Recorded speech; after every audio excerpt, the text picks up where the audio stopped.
আসসালামু আলাইকুম রহমতুল্লাহ।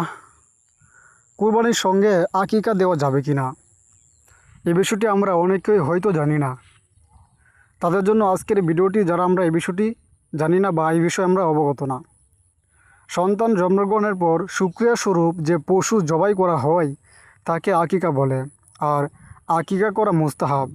রাসূলুল্লাহ সাল্লাল্লাহু আলাইহি ওয়াসাল্লাম ইরশাদ করেছেন, সন্তানের জন্য আকিকা করতে হয়, সুতরাং তোমরা তার সন্তানের পক্ষ থেকে জবাই করো এবং তার অসুচি চুল, নখ ইত্যাদি দূর করে দাও। সহিহ বুখারী হাদিস নং 822।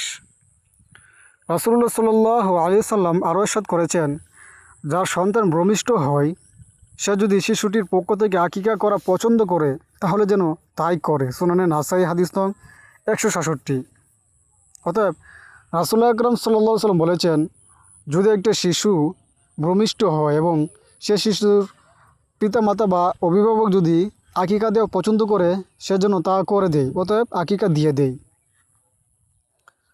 আমাদের দেশে অনেকে কুরবানির পশুর সাথে সন্তানের আকিকার অংশ দিতে চান, কিন্তু কুরবানির পশুতে আকিকা দেওয়া যাবে কি না বিষয়টি শরিয়ার সমাধান জানা না থাকার কারণে অনেকেই আমরা দ্বিধায় পড়ে যাই। তো তাদের জন্য এই ভিডিওটি অত্যন্ত গুরুত্বপূর্ণ এবং কিছু মাসআলা আমি বলে দিব। ইসলামিক স্কলারদের মতে কুরবানির গরু, মহিষ ও উটে আকিকার নিয়তে শরিক হতে পারবেন। এতে কুরবানি বিশুদ্ধভাবে হয়ে যাবে, তাতে কোনো সন্দেহ নাই এবং এটি হাদিসে বলা হয়েছে।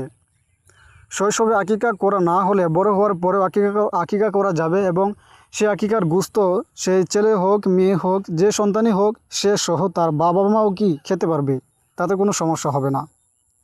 এবং একটি মাদ্রাসার মুফতি সাহেব বলেছেন যে কেউ কেউ কুরবানির পশুর সাথে আকিকা দিলে আকিকা সই হবে না, কিন্তু তার এই মত বিজ্ঞ যারা বড় আলেমগণ রয়েছেন তারা কিন্তু এই মতটি গ্রহণ করেননি।